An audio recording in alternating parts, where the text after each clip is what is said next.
जहां शिक्षा बनती है पहचान, जहां हर सपना पाता है नई उड़ान।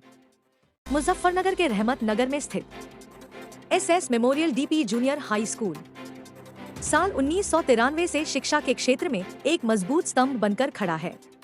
इंग्लिश मीडियम शिक्षा प्रणाली के साथ यह विद्यालय बच्चों को सिर्फ पढ़ाई नहीं बल्कि जीवन जीने की कला भी सिखाता है।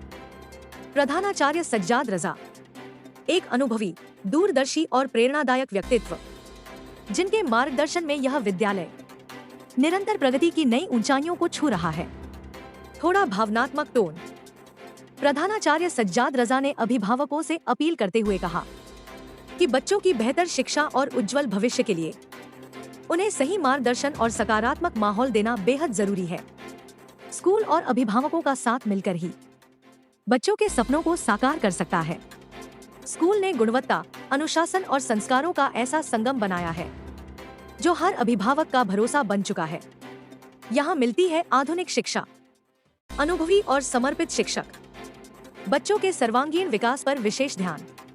SS memorial DP junior high school, जहाँ हर बच्चा बनता है आत्मविश्वासी और हर सपना बनता है साकार। आज की शिक्षा, कल की सफलता।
सज्जाद रज़ा।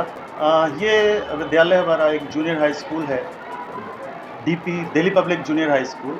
ये रहमत नगर में इस्टेब्लिश्ड है और ऑलमोस्ट 45 इयर्स प्लस इस विद्यालय को हो चुके हैं। फादर इसको रन करते हैं और हम पिछले 26 इयर्स से उनको असिस्ट कर रहे हैं। असिस्टेंस इसलिए कह रहे हैं कि जब तक हैं लोग बड़े तो हमें सीखने को मिल रहा है, तो लर्निंग एक ज़िंदगी का हिस्सा है और हम सीख रहे हैं और बेहतर करने की कोशिश कर रहे हैं बच्चों के साथ, उनके एजुकेशन के साथ। तो 8th क्लास तक जितनी अच्छी एजुकेशन हम प्रोवाइड कर सकते हैं, बेसिकली दीनी और मॉडर्न एजुकेशन, क्योंकि हम भी एक हिस्सा रहे हैं अलीगढ़ का, AMU का, तो हमने वहाँ जो एजुकेशन ली है उसमें उर्दू के साथ साथ इंग्लिश का फोकस भी हमेशा इम्पॉर्टेंट रहा है। तो different language, Hindi, Urdu, English, ये सारी सब्जेक्ट्स हम लेके चलते हैं और कोशिश रहती है कि मॉडर्न एजुकेशन हम स्टूडेंट्स को दे पाएँ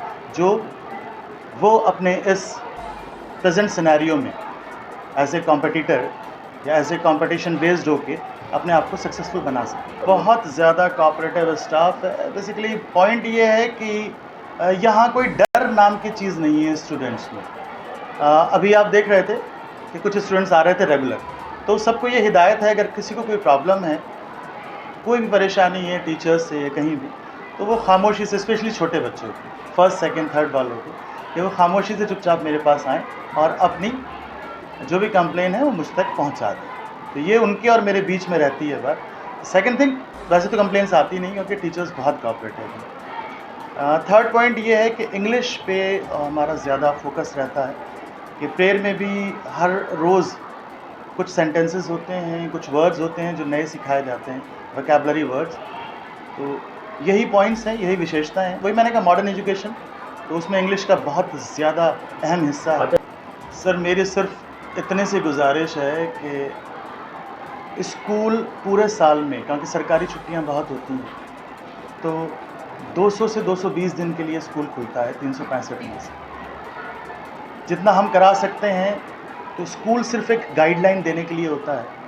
मेहनत करता है लेकिन इतना वक्त नहीं होता। 6 घंटे हमारे पास रहता है बच्चा, 18 घंटे पेरेंट्स के पास रहता है। तो सिर्फ इतना कीजिए कि थोड़ा सा अपना वक्त निकाल के और अतराफ़ कामों से आप सिर्फ 1 घंटा रोज़ अपने बच्चे को अपना पर्सनल टाइम दीजिए। उससे पूछिए स्कूल में क्या हुआ है और क्या दिया गया है। इसी से वो कामयाब हो पाएगा। अगर आप उसको ट्यूशन बेस छोड़ेंगे तो मुझे नहीं लगता कि वो उतना कामयाब हो पाएगा। तो कोशिश करिए कि कम से कम 1 घंटा अपनी ज़िंदगी का रोज़ अपने बच्चे को ज़रूर दें, उसके बैग को ज़रूर दें।